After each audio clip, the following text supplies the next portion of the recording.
All right, welcome back. Wow, you was doing that, so I started doing it. Then you stopped, so I look stupid. All right, welcome back, y'all. Today's quote of the day. I kind of want to start with the quote because I don't know what the topic is, but I know what it is. If you know what I'm saying. Yeah. Issues only become problems when you refuse to accept them. So it's kind of like, they say the 12-step program, like the problem. You got to address the problem before you can actually heal from it and correct it. Quote kind of goes into that. So today we kind of want to talk about or have a conversation about, I guess, home dynamics, family dynamics, particularly about divorce and separation from the child's perspective, because we're both children of, some kind of family division. So Yes. that's how it came up, and that's how we're going to talk about it. Yes. Everything that me and Ashley have talked about today, yes, we need yes. So I guess I'll get started by asking you. I feel like, from both of us, I feel like I grew up in a home where I had my mom and dad, which is too rare in our community. But I guess when there's a divide there's separation, it kind of does something to it. So tell us a little bit about, I guess, what you're dealing with or have dealt with. So currently, my dad and my mom are in the process of getting a divorce. And, growing up, I always thought, like you said, it's a rarity to have both of your parents in our community, in a source. So when people be like, man, I only got my dad, I only got my mom, I'd be like, I'm so sorry. Like, I thought everything was good over here. But as you get older, you realize, like, everything that glitters ain't gold, especially when it comes to your parents. Yeah. So I feel like right now they're at, like, we hit the climax. Like, stuff hit the fan. And it's like you start to realize that their problems have trickled down into, like, the family dynamic. So it's just like you start to see a lot of the problems that exist and where they come from. So it's just a lot, like the energy. Like, I talk a lot about energy. Like, this whole energy thing is so real. Like, this toxic environment is so real. Like, we have this ongoing joke about my mom where she sits in her room in darkness all day, but now we know why. So it's just like it's interesting to see how your parents and their division can affect how you view them and how it can affect just the whole front of the family. In general. I was like that. I have this quote. It's not a direct quote, but it's from Justin Blue. Shout out to Justin Blue. I'll link him below. Children get punished for simply failing to overcome the same personal struggles their parents never conquered. I kind of feel like you was hinting towards that. Yeah. It's kind of like, the most common example, or the example that first comes to my mind, is like the mom who doesn't like the son because as soon as the son showed her something that the dad used to do, she has all these resentment built up towards the dad. She takes that out on the son, like, why are you doing all that? She's snapping on the kid, and he's like, Mom, I'm just like being myself. He's like, nah, you can't do that because you just like your daddy or something, stuff like that. So what you just said is, it's kind of the same thing. I feel like, the problems come out on a child. For me, my divorce was like back in middle school. So I don't know, did we talk about this in the past? We did a little bit. Okay. I think the worst part wasn't the actual divorce. Like, I think stuff hit the fan, but for me it was just like, okay, I kind of know that they mad at each other, but it was kind of like the after stuff. Like, after everything's supposed to be cool, but it's not, like the stuff my dad would say, the stuff my mom would say about each other, or their attitude towards each other once they're like, I'm spending time with my dad on the weekend. It's like, it's still, you feel like they pulling you apart and trying to, I want to take him. It's like you feel like you're a possession. You're not actually the child. Sometimes it can feel like a competition. Like, my mom recently, like, she'll say stuff and it'll make it sound like she's jealous of the relationship I have with my dad. And it's just like, that's just our dynamic. Like, would you not want us to have that? Like, like, I do a lot of things that a girl like me wouldn't do. Like, I mow the grass. Yeah, I never got that. Like, like, I go, and that just came from, like, how I am with, like, business. Like, I had a clothing line in high school. So I saw the dudes out there mowing grass, and I was like, Dad, what they out there mowing the grass for? They was like, they mowing it for money. How much they charging? So that's where that came from. Like, I mow grass, like I play pool. I don't necessarily dress as as feminine as other people. So it's like my mom will be like, "Oh, you'll go do whatever he wants to do," and I'll be like, but then I have to come back and be like, okay, they're in this dynamic, so that dynamic already makes our dynamic messed up. You see what I'm saying? Yeah.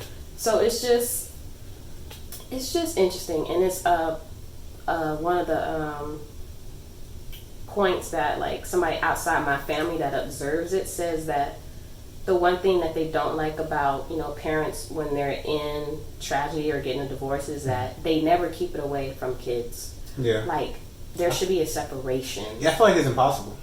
You think so? I mean, to an extent. To an extent, it's impossible because a kid can read the room and tell like, why y'all not hugging or acknowledging each other the same? So it's even weirder because I feel like people who try to keep it away from the kids end up pushing it so far under the rug that the kids don't even know what's going on, so they don't even know how to respond. And that's how our family was for a while until my mom started like throwing jabs out there. Like, you know me, I'm gonna look up something, so I already know like what's going on, like what's happening, and it's just like it messed up the whole dynamic of the house. So before that, me and my brother, we were just like, we have no clue. And then my sister was like, oh, you have no clue. And she the oldest sister. And she's the oldest, so she knows tea. I don't know no tea. I don't. That's another thing too. I think I learned so much stuff like growing up, and now I'm an adult. Yeah. So I'm still a kid. But I like I'm how an you adult. Yeah, but you don't feel like it. Even around your older people, you don't get treated as that adult. Yeah.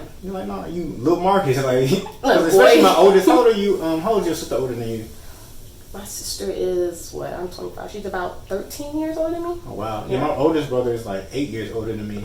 So like, and the ones beneath him was like 6. So it's kind of like I've always been like almost a generation behind my oldest brother. Yeah. And everybody else. So it's like I'm catching up to the tea that I was never privy to in the past because I was in a child's place, which is understandable. Yeah. But it's like now it's like, dang, that's crazy, and I just keep it moving. You ever think of instances when you were younger, and then as you got older and you got, fed the information, you were like, okay, I could have seen that. Like, I could see why that would have happened versus what I've seen now. You see what I'm saying? No. I feel like I saw a lot of stuff that I probably should have seen, and I understood it. My biggest thing is my parents didn't make me feel like I was part of the problem or like I was in love. And I feel like that's the biggest thing is like making sure your kid doesn't feel like, because your kid's going to feel like they feel guilty at some kind of point. Because it's like, I'm a part of the family, so why's the family breaking up? And because maybe I caused a problem. I don't know. There's something people do. Yeah. But and it's also like I really was selfish. I was grieving just because I was losing my house. Like you were saying, like, oh y'all, you only got one mom? Dang. Like I was like, dang, I'm losing. Like I had a good deal. Like getting all the accoutrements. The what? Yeah. Word of the day! I be reading. Could spell it? No. Okay, I was getting all the benefits of being like the only child, or at least having 2 parents in the household. And just being able to have that unit, like teamwork, really makes like you. I feel like there's no way you can raise a child by yourself. Yeah. Like I can't imagine putting that on somebody else, that responsibility. So it's kind of like having to go through some person, like seeing your mom having to try to do it on her own, and being over with your dad, and he like, well, you don't necessarily have to be over there, or blah blah. Like it's all the little stuff, and it just changes the dynamic so much. And I feel like all those little changes are magnified to a child because children need stability so much. And even when me being like a teenager, I feel like I needed stability more than I knew I needed, or it just kind of got stripped away from me. You see what I'm saying? Yeah, so, I do. Is it different for you being a little older? Yeah, I would say it is. I think if I had experienced a little younger, I kind of would have been able to maneuver it better, as weird as that sounds. I feel like you would have been acting out knowing you. I don't really know, because I feel like now it's just affecting my whole outlook on just like relationships. Oh my, it is tearing me up. Like nobody's getting no chances out here. You mess up one time and you out here, you out here, my guy. Like you're out. So it's just. I see what you're saying. It's more so like the consequences are heavier now because it's like you're in the stage where you're like, okay, you thinking about people in a serious way. Whether when you're a kid, you're like, why adults be tripping? Yeah, like, what's wrong with them? We're like, now you're an adult, you're like, supposed to be tripping. So now you projecting that what other people are projecting onto others. So it's just a cycle. Yeah, like my sister said, we just all need to go to therapy. Yeah. Hey, that's it. That's it. It's therapy. Like, I'm here for it. Like, we just need therapy because, like you were saying with that quote, there's just stuff that's going on with my parents that they've experienced in their childhood that they have projected onto us. Yeah. And, you know, us being, you know, the millennials and just being aware of the world, we're trying to stop that. Like, we're trying, hey, so let's all go to therapy. Let's talk about this. Figure it out. And separate and together. Yeah, separate and together for sure. Dang, that's have crazy. you been to therapy? Like, I recently just started going. But, oh, okay. How was it? I think it's cool. I think if you're talking to the right person, well, it depends. I feel To like black people, therapist? Yeah, I feel like that's what I was saying earlier. I feel like everybody can choose a therapist based on different things. Like, if you really want a different perspective, I'm going to talk to a female therapist in general. But if you're going to talk to, you can talk to a white therapist, female. It just, I feel like gender and cultural experience, not necessarily race, but most of the time it's race, determines your experience, gives you a different perspective. So I kind of wanted to do that, but I wanted to talk to a black female because, you know, I'm familiar with y'all and I want to understand the strife y'all been going through too, and like her different perspective on things so I can understand better versus me. Because that's who I deal with every day. I got to deal with black women. Like, I'm not dealing with no other people all the time. So I kind of want to understand them first. But therapy is definitely a key. I just did a video about, whatchamacallit. Well, you got all the songs. You got all the videos. I just did a video about my, like my depression and going in school. So. It's okay. I'm here with you. Yeah, that's all I was saying. Yeah. I just did that. It was mild. I wasn't like thinking about suicide or nothing. But I did that to put it and out that's okay if you did. You know, it's totally fine. Yeah. You know, Look at you. You know all the stuff to say. You know, all right, we getting off topic. All right, that's it for this episode, man. Thank y'all for watching. Go ahead and comment down below. Like, if you got something messy to say about your family, you need to air it out, air the room out. Go ahead and put it down below.